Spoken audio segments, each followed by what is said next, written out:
Первый в истории Якутии розовый быпах. Никогда в жизни такого не пробовал. Это слабоалкогольный напиток на основе коровьего молока, традиционный напиток быпах, но он всегда бывает белый.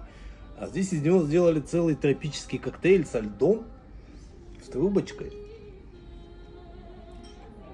Ну, коктейль Маргарита или что-то такое.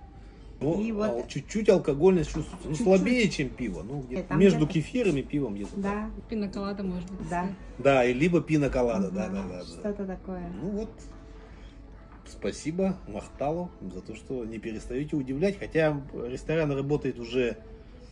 Сколько нам? Наверное, лет 10, да, уже работает? Больше. Или даже больше? В 2013 году открыли. Да. Ага, 12 лет. 12 лет уже работает, но всегда что-то такое. Так, а здесь вот чисто традиционное. Вот это блюдо жеребятина на сковородочке. Сейчас я до нее дойду. Но якутская кухня всегда начинается с аламата. Это, знаете, аналог французского жульена. Саламат, состав натуральное амгинское сливочное масло. Сейчас это достаточно дорогой уже стал продукт. Вот.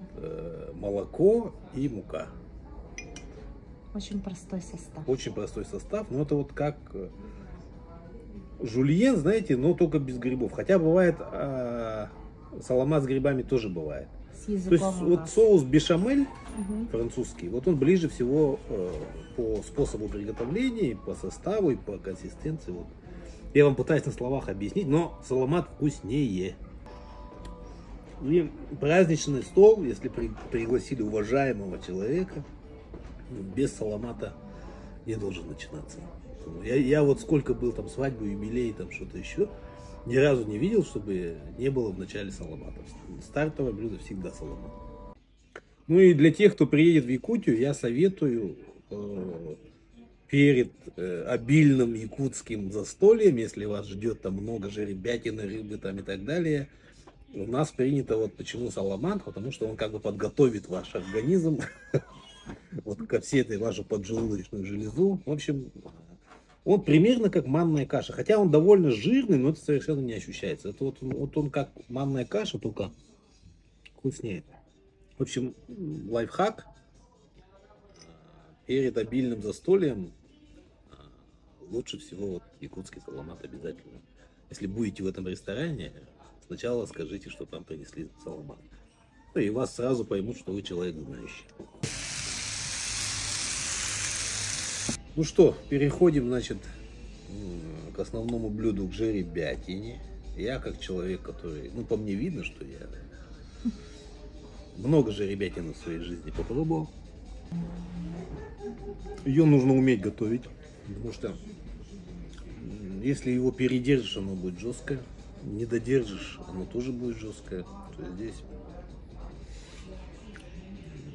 Причем сама жеребятина, само качество продуктов тоже бывает разное. Здесь все идеально. Ну, это Махтал. Это лучший ресторан якутский.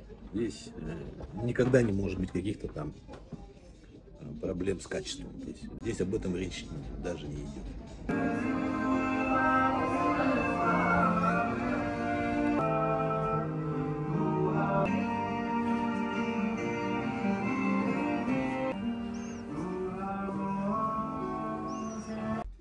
Традиционно забивают именно жеребят годовалых обычно.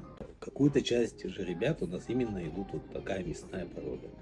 Поэтому мясо совершенно отличается от конины. Это совершенно два разных вкуса. Вот я в Казахстане, в Татарстане пробовал конину, и наша жеребятина по вкусу ближе, наверное, к говядине, даже к телятине.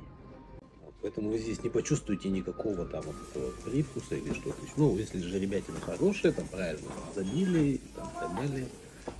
Вот, мясо диетическое, быстро усвояемого, или как усвояемое. Да, мясо хорошо усваивается. Уникальное еще одно свойство, что в нем содержится омега-3. Вот те самые полезные жиры, которые есть в красной рыбе, там, в семге, и они есть в жеребятине. Вот. Поэтому для здоровья очень полезное мясо. Ну, вот я, видите, какой спортивный. Вот. Благодаря жеребятине. Ну и коронное блюдо. Строганина из озерного чира чукурдарского. Почему именно чукурдарский и озерный чир? Да? Потому что в этой арктической зоне настолько безлюдно, и там не разводят крупный рогатый скот в этих озерах. Это чистейшие арктические озера, где вообще нет людей. Уже стал брендом Якутии, уже все знают, что такое строганина. Уже никого она не удивляет, уже в московских ресторанах. Здесь лучшая строганина, потому что настрогать можно любую рыбу. Говорили, что там якутский салат индигирка вошел в число худших блюд мира. Потому что если вы неправильно приготовите строганину или неправильно приготовите салат индигирка, то у вас получится худшие блюда мира. Это должна быть идеальная рыба, она должна быть пойманная. Я говорю, бывает, что рыба уснула в сетях, например. То есть она в сетях уснула, лежала там, и рыбак ее вытащил. Это будет уже не та строганина. Она должна живьем замерзнуть при температуре минимум минус 30, 40, 50 градусов. Прямо на льду живьем.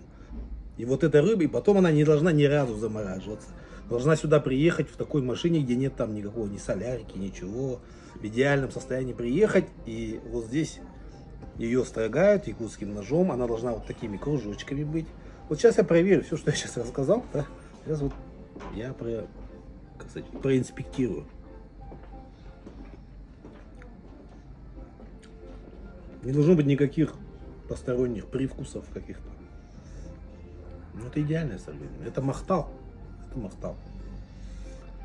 Они занимаются, у владельцев же этого ресторана еще до этого были рестораны. То есть они много лет сделать так, чтобы в любое время года, зимой и летом, у тебя всегда была идеальная строганина. Это какой-то невозможный объем опыта работы нужен здесь. И вот это знают только в Махтале. Поэтому, если вам нужна строганина, идите тут в проверенное место, которое я вам посоветовал. И потом мне скажете спасибо. Я когда был в Париже, я смотрел, что за соседними столиками едят сами французы. И я с удивлением обнаружил, что они едят огромное количество сырого мяса. Это у них тартар называется. Или из рыбы они делают, по-моему, карпаччо.